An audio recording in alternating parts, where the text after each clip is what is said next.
Et merde. Bon, apparemment Adrien vient de tomber. Je l'ai pas vu, ouais, j'ai pas vu où c'était, j'espère qu'il s'est pas fait mal. C'est con, il était en tête, il était parti premier, il avait doublé, il s'était fait un peu doubler là dans le premier virage, il est repassé tout de suite. Il avait mis un gros écart avec les mecs qui étaient derrière, il y avait une Aprilia je crois derrière lui, et ensuite seulement les KTM. Et je crois qu'il est tombé dans le fond du circuit là, j'ai pas vu, je sais pas où c'était, donc on attend qu'il revienne, voilà. On croise les doigts pour qu'il se soit pas fait mal et qu'il puisse repartir en course 2 tout à l'heure. Voilà. Bon les gars, aujourd'hui on participe à une course, on fait le Pro Twin, c'est une catégorie où il y a en fait que des moteurs bicylindres, des sportifs. Non, j'ai dit une connerie, c'est pas bicylindre. Parce qu'en fait, à la base c'était bicylindre, mais maintenant ils acceptent aussi les 4 cylindres. Donc Panigale V4, RS V4, principalement des Italiens. Au sein de tout ça, il y a un truc qui s'appelle la Super Duke Cup. Donc ça se court avec les KTM Super Duke. La mienne c'est celle-là. C'est un roadster au milieu des sportives. Je vais peut-être montrer la moto, non? On va aller de l'avant à l'arrière. Moi, je suis sur le billet. La béquille. C'est une belle béquille.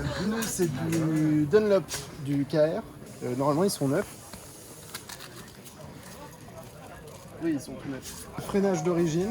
Fourche, c'est un intérieur de fourche KTM Power Parts. Avec des têtes de fourche KTM Power Parts aussi. Il y a une petite bulle pour la protection. La GoPro, le Starlane, c'est la préparation François Poncet ici, Adrien Parasol ici. Donc il y en a un qui est moins confiant que l'autre au niveau du scotch. Ça permet d'avoir son chrono en roulant. Donc là on a une séance de qualification, donc c'est toujours cool de savoir à peu près en combien on roule, si on est en avance sur son secteur ou pas. Et les images, c'est pour que vous voyez un petit peu ce qui se passe. Préparation moteur, il n'y a rien, c'est d'origine, mis à part le pot Akrapovic, pareil, KTM Power Parts, donc gros diamètre, pas homologué pour la route. Platine repose-pied, c'est KTM Power Parts, c'est fait en partenariat avec Gilles Tooling. Protection de carter R&G, protection, un petit tampon de je sais pas quelle marque. Après, il y a un petit capot de selle voilà, pour faire joli. Amortisseur arrière aussi KTM Power Parts. Donc plus performant que l'origine et on peut régler haute et basse vitesse. Il y a un peu plus de réglage, un peu plus de précision. Du coup maintenant on a encore une qualif. Première qualif ça s'est plutôt bien passé, pour le moment j'ai le meilleur temps avec 9 dixièmes d'avance, donc c'est assez confortable mais bon, il reste une qualif.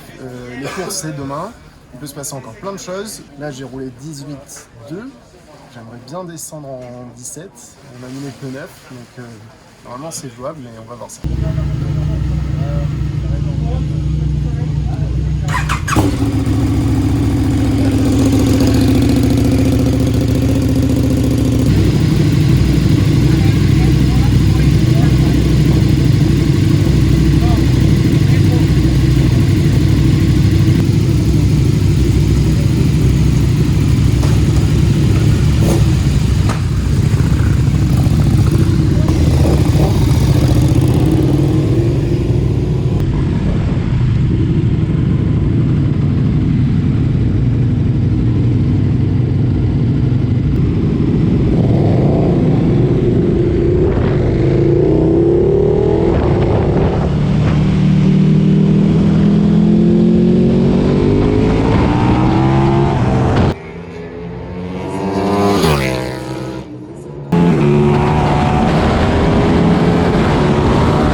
Super Duke qui est amélioré, donc c'est cool.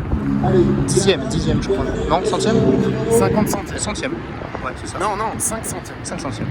50 millièmes. 0,0532 secondes. Donc voilà, j'ai pas très bien géré ma qualif. J'ai été gêné par du trafic.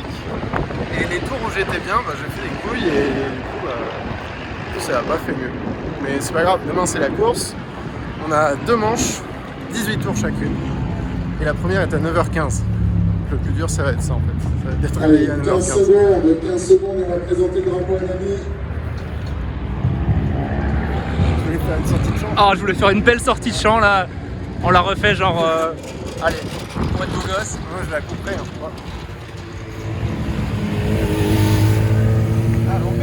Ah, encore? Bon, on est samedi 17h18. La journée est terminée et j'ai récupéré le classement des qualifications. Donc je suis deuxième. Il y a 3 Super Duke aux 3 premières places. Et après on a une RSV4, une 1199R, à nouveau une Super Duke. Et après c'est un peu plus panaché entre Super Duke et sportive. Il y a 10 Super Duke. Plus moi je crois que ça fait 11. Et on est 30 pilotes. Donc il y a un tiers de Super Duke et elles sont dans les 10 premiers, t'en as 5. Je comprends pas pourquoi. Moi j'étais persuadé en plus qu'à l'Est c'était pas du tout un circuit fait pour les roadsters. Parce que t'es tout le temps en train de rentrer sur les freins. Et il vaut mieux avoir un bon train avant en fait, du feeling et pouvoir rentrer vite en virage. Et en fait la nouvelle Super Duke, en tout cas la V3, elle offre un meilleur feeling de l'avant. Et elle est plus incisive, plus basse. L'arrière était un peu typé super motard, un peu position très droite et tout. Avec la nouvelle, c'est un peu moins le cas. C'est toujours pas une sportive, mais il y a quand même de meilleures sensations en virage. J'avais roulé avec la V1, donc la première Super Duke, il y a 3 ans, je crois 2 ou 3 ans, ici même. Et j'avais fait premier en Super Duke, mais j'étais, je crois, 4e ou 5e au général, quoi. La moto était vachement moins adaptée. Là, il y a vraiment eu un gap de passé. Mais ça reste quand même une Super Duke, donc ça se conduit pas comme une sportive. Les tours où j'ai réussi à rouler vite, c'est parce que j'étais très doux avec la moto. Il y a beaucoup de virages où on ressort genre en 3e, elle est bas dans les tours, et on la laisse repartir.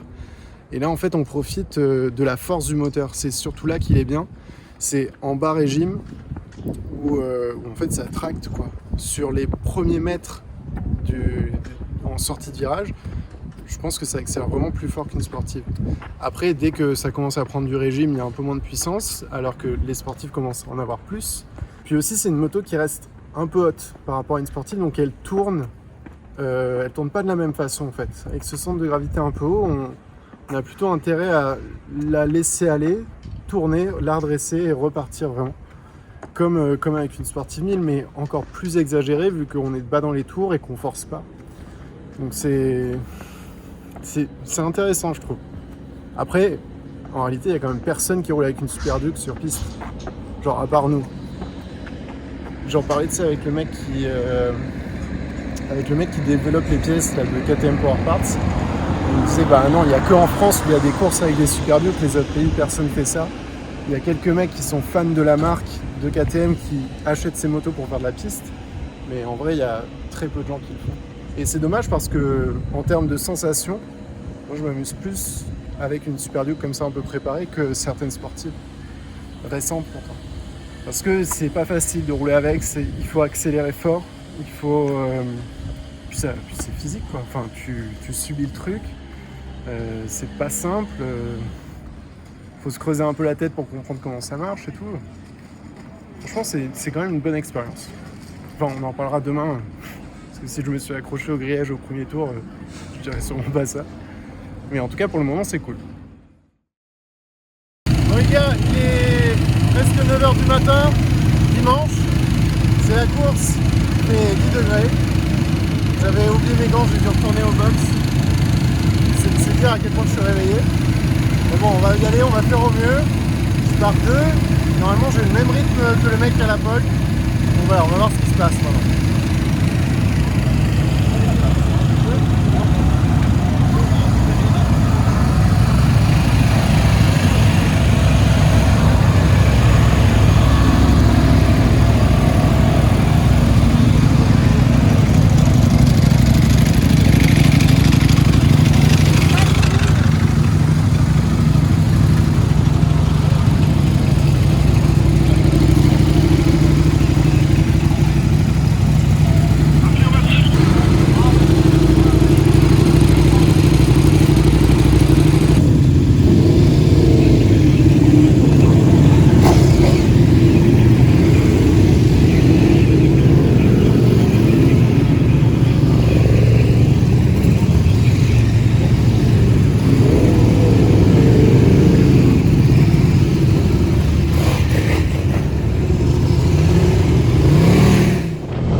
Tu l'as?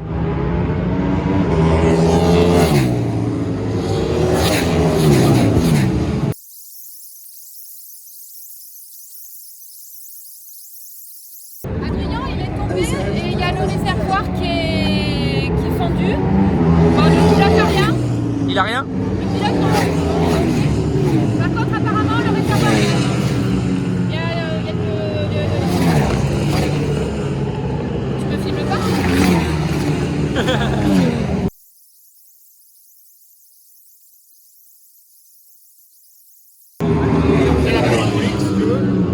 C'est avant le droite, dans la ligne droite, il a perdu l'avant avant de rentrer dans le virage. D'accord. Mais apparemment c'est gras, c'est ça? Ouais, c'est gras. C'est sûr que c'est gras parce que ça n'a pas tendance à décrocher. Ça peut pas être autrement. D'accord. Il n'y a pas eu d'amorce, c'est pam, de suite.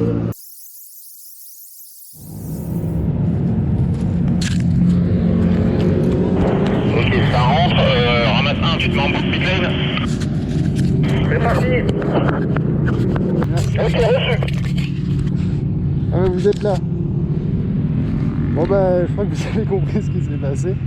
J'ai perdu l'avant au deuxième tour. Moi j'ai pas compris. Hein. J'ai perdu l'avant droit, j'ai genre bloqué l'avant avant. Alors que j'avais pas d'angle. Bon. Je sais pas trop ce qui s'est passé, faut regarder peut-être le pneu. Je sais pas. Mais en tout cas ça m'était jamais arrivé ça encore. Bon la moto elle est un peu bâchée, j'ai pas pu repartir. En fait réservoir percé. Ok, ramasse 2, tu peux y aller, ramasse 1, tu fais en stand-by. Bon bah de l'essence partout et plus de levier de frein donc c'était mort, c'est comme ça. À droite. Ferme ton écran, viens.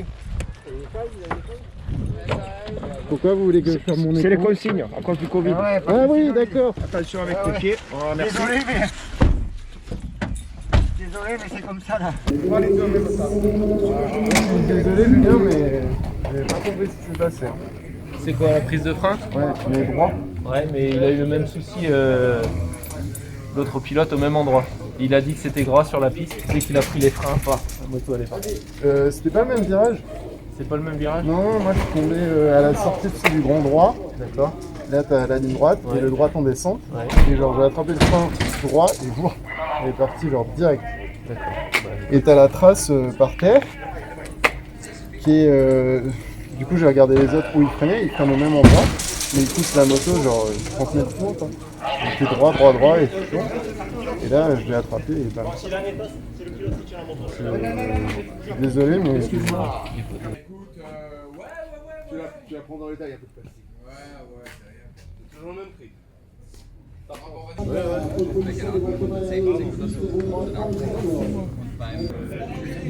Tu n'as pas le temps maintenant. Si, j'ai déjà fait un seul. Soit, au début, tu sais, moi j'étais un peu plus loin, je trouvais que c'était à l'entrée, tu sais. Et puis non, apparemment c'est vraiment grave. Ah oui, t'avais la trace par terre. Et Ouais. c'est à l'endroit où vous attrapez les freins. Mais t'es tombé au premier tour, de toute façon. Deuxième.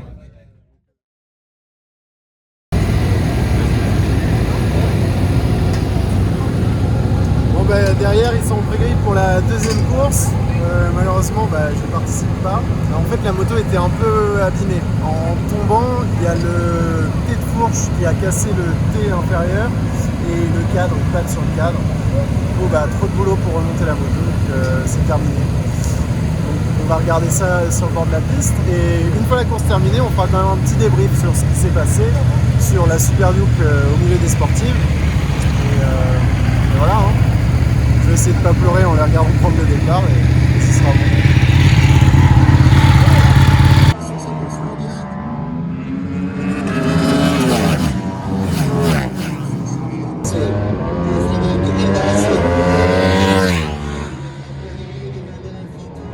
Bon les gars, le week-end se termine, tout le monde est en train de ranger, c'est fini.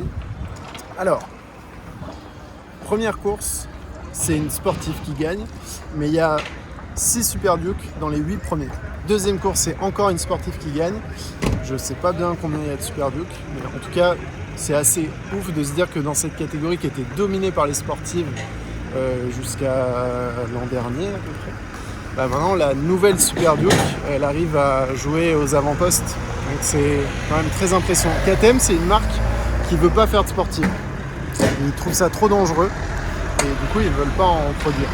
Donc ils essaient de prouver par ces coupes de marque que leur sportive c'est la Super Duke, l'équivalent sportif. Bah, je dois avouer que ouais, sur ce coup-là c'est assez impressionnant. Forcément, bon, d'un point de vue personnel, j'espère vraiment ce que j'ai prouvé, étant donné que j'ai fait un tour et je me suis bourré. Mais ouais, en fait, j'essaie de trouver une façon de le dire, mais ça me fait chier, c'est tout. Je pense que j'avais un bon rythme. Au bout d'un tour, j'avais 2 secondes d'avance sur le deuxième, donc c'était plutôt bien. Mais malheureusement, une chute que j'explique pas trop, parce que la roue avant qui se bloque en ligne droite, ça m'était jamais arrivé. Surtout que la prise de frein n'était pas très violente. Mais en fait, c'est ça qui est beau dans la course, c'est que pour gagner, il faut qu'il y ait une infinité incroyable de paramètres qui se déroulent bien. C'est que des petits trucs qui doivent bien se passer, éviter les erreurs, éviter de se faire piéger. Voilà. Moi j'ai eu un petit grain de sable dans l'engrenage et du coup ça se termine avec un tour en course sur les 2 qui se sont déroulés. Voilà, c'est ce qui rend la course belle et ça ira mieux la prochaine fois.